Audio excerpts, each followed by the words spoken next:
உங்க பழைய நகைக்கு கிராமுக்கு 150 ரூபாய் கூடுதலா வாங்கி புது நகை எடுத்துக்கோங்க.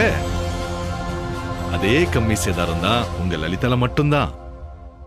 லோகேஷ், நீங்கள் எப்படி பார்க்கிறீர்கள்? கூட்டணி ஆதரவு தரக்கூடிய கட்சிகளுக்கிடையே ஒரு கன்ஃபியூஸ்டு ஸ்டேட் இருக்கிறதா நீங்கள் பார்க்குறீங்களா?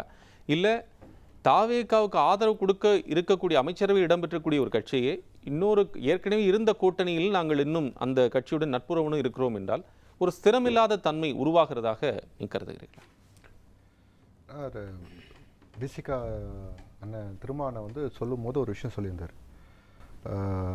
நான் சொல்கிறத எதிர்க்கக்கூடியவங்களுக்கு தேசிய பார்வை இல்லாமல் கூட இருக்கலாம் அப்படின்னு ஒரு வார்த்தையை சொல்லியிருந்தார். அந்த பார்வை எங்களுக்கு இருக்குதா இல்லையான்றது நான் அப்புறமா பேசி முடிக்கும்போது புரியுதான்னு பார்ப்போம்.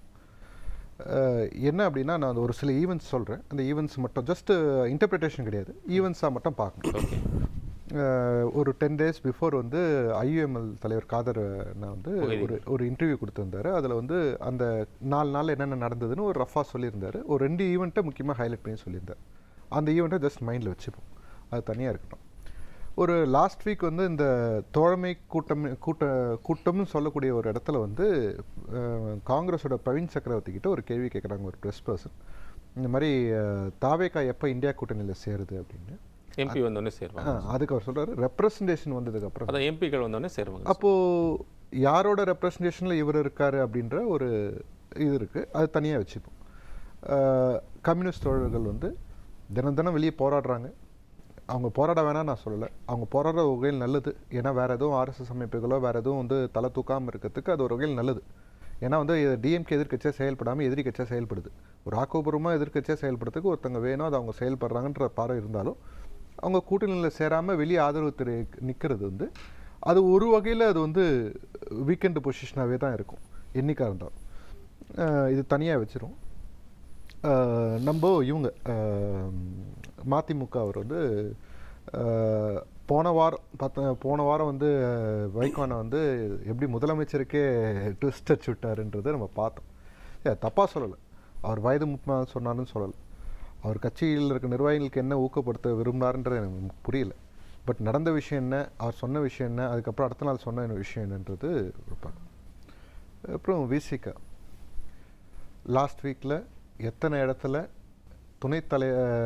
முதலமைச்சர் என்ற கோரிக்கைகள் அது எழுந்தது, அது தீர்மானங்களாக எப்படி ஏற்றப்பட்டது, இந்த விஷயங்களும் நம்ம பார்த்துட்டு வரோம். இது ஒரு லைன் ஆஃப் ஈவெண்ட்ஸ்.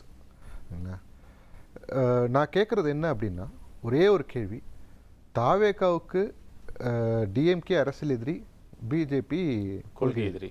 அப்படி இருக்கிற பட்சத்தில் விசிகா வந்து எப்படி முன் வந்து இந்த விஷயத்தை வந்து அப்ஃப்ரண்ட்டாக வைக்கிறாங்க. இந்தியா பிளாக்கில் டிஎம்கேவும் டிவிகேவும் ஒன்றா இருக்கணும் அப்படின்றத அந்த பாயிண்ட் ஆஃப் வியூவை எப்படி கொண்டு வராங்க அப்படின்னு. எனக்கு நேஷனல் பார்வை வந்து இருக்குதா இல்லையான்றது தனி. ஆனால் தாவேக்கா அதாவது டிஎம்கே இருக்கிற கூட்டணியில் தாவேக்கா இருந்தால் தமிழ்நாடு மக்கள் அதை ஏற்றுப்பாங்களா அப்படின்னு.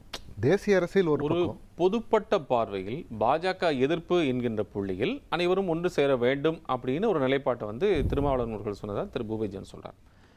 அந்த இடத்துல இங்க இருக்கக்கூடிய கூட்டணிகள் வராது அப்படின்னு ஒரு பாயிண்ட் வந்து வைக்கிறார்.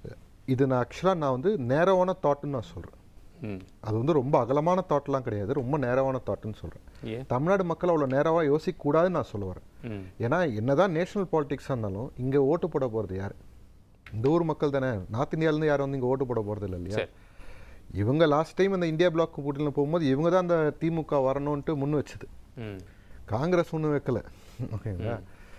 அது ஆனால் வந்து நேற்று பேசும்போது சொல்கிறாங்க சிதம்பரம் ஐயா தான் அதை விருப்பப்பட்டார், டிஎம்கேவும் உள்ளே இருக்கணும் இந்தியா பிளாக்ல அப்படின்ற மாதிரி சொல்கிறாங்க. அப்போது சிதம்பரம் ஐயாவோடைய இதுவாக தான் வந்து திருமணம் பேசுகிறாரான்ற கேள்வியும் வருது. எப்படியும் திருமணக்கு சொந்தமாக எல்லாத்தையும் யோசிச்சு தான் பேசுவார், எனக்கு அதில் மாற்று கருத்து கிடையாது. அப்படி கொள்கை எதிரியாக இருக்கிற திமுகவோட தாவேகா எப்படி இணையும்? அதாவது இந்த பிஜேபி இந்த ஒரு புள்ளியில் இணையிறது இந்த கதைலாம் இல்லை, எதிரி கூட எப்படி இணைய முடியும்? அதுதான் கேள்வியே. திமுக எதிரி அதில் மாற்று கருத்து இல்லை. தாவேகாக்கா திமுக எதிரி தான், அரசியல் எதிரி திமுக தான். அது என்னதான் பிஜேபி இது இந்த விஷயம்லாம் அது எப்படி அது ப்ராக்டிக்கலாக பாசிபிள்னு அவங்க யோசிக்கிறாங்கன்னு எனக்கு புரியல. நான் என்ன பாயிண்ட் சொல்ல விரும்புகிறேன்னா, தாவேகா இருந்தால் இந்தியா பிளாக் கூட்டணியில் இருந்தாலும் இல்லைனாலும் குறைஞ்சது 50 to 70 சீட்டு ஜெயிக்கும். அது வந்து இந்தியா பிளாக்குள்ளே இருந்து ஜெயிக்கணுமா இல்லாமல் ஜெயிக்கணுமான்றது இந்தியா பிளாக் தான் முடிவு பண்ணணும். அதில் டிஎம்கே வேணுமா வேணாமான்றதையும் இந்தியா பிளாக் தான் முடிவு பண்ணணும். இல்லை, இதில் கேள்வி என்னென்னா, இந்தியா பிளாக் ஒட்டுமொத்தமாக இந்த கேள்வி எழுப்பலை, இந்த இஷ்யூ எழுப்பலை. திருமாவளவன் அவர்கள் வந்து ஒரு தன்னிலை விளக்கமாக கொடுக்குறார், இந்த பக்கம் வரணும் அப்படின்னு. மதிமுகவுடைய பொதுச்செயலர் வைகோ என்ன சொல்கிறாருன்னா, நாங்கள் ஒரு கேடயமாக இருந்து செயல்படுவோம். நீங்கள் அன்னைக்கு சொன்னீங்க, அந்த முரண்பட்டதாக இன்னைக்கு இன்னும். ஆனால் இன்னைக்கு என்ன சொல்கிறாருன்னா, விசிக பேசுவது எப்படி சரியானதாக இருக்கும், அது ஒரு நோபல் அது ஒரு நகைச்சுவையான விஷயமாகத்தான், நகைப்புக்குள்ள ஒரு விஷயமாகத்தான் இருக்கும் என்று சிரித்து விட்டு கடந்து விடுகிறார். அவர் வந்து ஒரு ஊண்டிங்கா சொல்லலை, ஆனால் கடந்து போகக்கூடிய விஷயமாக சொல்றாரு. நான் வந்து வைகோயா வந்து எப்பவுமே வந்து எந்த இடத்துல இருக்காரோ அந்த இடத்த லைவ்லியாக வச்சுக்கிறது அவருக்கு, அவரை மிஞ்சிக்க ஆளே கிடையாது. அதில் எனக்கு மாற்று கருத்தே கிடையாது. என்னோட பாயிண்ட் என்னன்னா வந்து இது ஆக்சுவலாக வந்து இது கூட்டணி கட்சிக்குள்ளே உரசலாக போயிடக்கூடாதுன்றது தான். ஏன்னா இந்த பாயிண்ட் எங்கேருந்து வருது, கூட்டணியே இன்னும் ஃபார்ம் ஆகலைன்றார், கூட்டணியே இல்லைன்றார். கூட்டணிக்கான வேலைகள் போயினுக்குன்னு சொன்னால் கூட பரவாயில்ல, ஏன்னா ஒரு பேர் முடிவு பண்ண போகிறாங்க, ஒரு காமன் மினிமம் ப்ரோக்ராம் ரெடி பண்ணின்னு இருக்காங்க, ஒரு பேசுறதுக்கு ஒரு ஆளை ரெடி பண்ணுறதுக்காக கோஆர்டினேட்டர் ஒருத்தர் ரெடி பண்ணுறாங்க. இவ்வளோ விஷயம் அன்றைக்கி பேசப்பட்டிருக்கு. கூட்டணி அளவுலே மாவட்ட அளவு வரைக்கும் கூட பேசுவதற்கான வேலைகள் நிர்வாகிகள் வந்து போயின்னு இருக்குது. கூட்டணியே இல்லைன்றது எப்படி, கூட்டணிக்கான வேலைகள் போயிருக்குன்னு சொன்னா, வேலைகள் போயிட்டு இருக்குன்னு சொன்னா, நான் கூட்டணி இல்லைன்னு சொல்றாரு அவர். அது கூட்டணி இல்லைன்னு சொல்றாரு. அது தாவேக்காவோட அமைச்சரவையில் இடம்பெற்றிருப்பதாலேயே அது நாங்க கூட்டணி இருப்போம் பொருள் கொள்ள முடியாது. அந்த புரிதல் தான் சொல்லணும். அது ரெண்டு பாயிண்ட் இருக்கு சார். ரெண்டு பாயிண்ட். ஒரு பாயிண்ட் நான் வர ஒரு நிமிஷம் லோகேஷ், நான் அதை நம்ம பேசிடுவோம். ரெண்டு பாயிண்ட் இருக்கு. ஒன்று, கூட்டணி இருக்கா இல்லையாங்கிறது ஒரு பிரச்சனை. அது ஐயுஎம்எலா விசிகாவும் காங்கிரஸ் இதெல்லாம் சேர்ந்து இயங்குறாங்களா அப்படிங்கிறது. விசிக பை இட் செல்ஃப் அவங்களே கூட்டணி இருக்காங்களா இல்லையாங்கிற கேள்வி இருக்கு. ரெண்டு கேள்வி இருக்கு. நான் மீண்டும் உங்ககிட்ட வர்றேன். நான் லோகேஷ் அதுக்கான பதில். இப்போ நான் என்ன சொல்றேன், கூட்டணி இப்போ கூட்டணியே இல்லைங்கிற அன்னைக்கு கம்யூனிஸ்ட் இந்த விஷயத்த சொல்லியிருந்தாங்கன்னா ஒரு லாஜிக் இருக்கு. ஏன்னா அந்த கூட்டத்துக்கு அவங்க போகலை இல்லை, அந்த கூட்டத்துக்கு போன விசிக்கு அதை சொல்றது தான் பிரச்சனை இல்லை. அது அப்படி நீங்க பொருள் கொள்றீங்க, அந்த மாதிரி நீங்க எடுத்துக்க வேண்டிய அவசியம் இல்லை என்று விசிக சொல்கிறார். அதுக்கான வேலைகள் நடக்குது இல்லையா, இந்த வேலைகளே நடக்காமல் இருக்கு. இப்போ வந்து வெறும் ஆதரவு தெரிவிச்சாங்க, ஃபர்ஸ்ட் வெளியிருந்து ஆதரவுனாங்க, அதுக்கப்புறம் வந்து போயிட்டு அமைச்சரவையில் சேர்றாங்க. அமைச்சரவை சேரும்போது எதுவும் காமன் மினிமம் ப்ரோக்ராம் சைன் பண்ணல, ஃபைன், அதோட நின்றுந்தா பரவாயில்ல, அங்கே தான் சொல்கிறேன். அதுக்கப்புறம் ஒரு கூட்டம்னு ஒன்று நடக்குது, தோழமை கட்சியும் கூட்டணி இவங்க பேர் சொல்கிறாங்க, fine, what ever it may be. அங்கே எதை பற்றி பேசுகிறாங்க, ஒரு கூட்டணி ஒன்று ஃபார்ம் பண்ணணும், அந்த கூட்டணிக்கு ஒரு பேரை வைக்கணும், அதுக்கு ஒரு காமன் மினிமம் ப்ரோக்ராம் வைக்கணும், இவ்வளவும் பேசுகிறாங்க. அந்த இடத்துல வந்து திருமணம் இருக்காரு. கம்யூனிஸ்ட் தோழர்கள் இதை சொல்லியிருந்தா ஒத்துக்கலாம், நாங்கள் கூட்டணியில் இல்லைன்னு சொன்னால் ஆமாம் அஃப்கோர்ஸ் அங்கே ஆதரவு தான் தெரிவிக்கிறாங்கன்றது எல்லாருக்குமே தெரிஞ்ச விஷயம். அந்த கூட்டத்துக்கு போயிட்டு வந்து நாங்கள் கூட்டணியில் இல்லை அப்படின்னு சொல்கிறது ஒன்று. இன்னொன்று, இதெல்லாம் யாரை கூல் பண்ணுறதுக்காக அண்ணன் பேசுகிறாருன்னு எனக்கு தெரியணும்.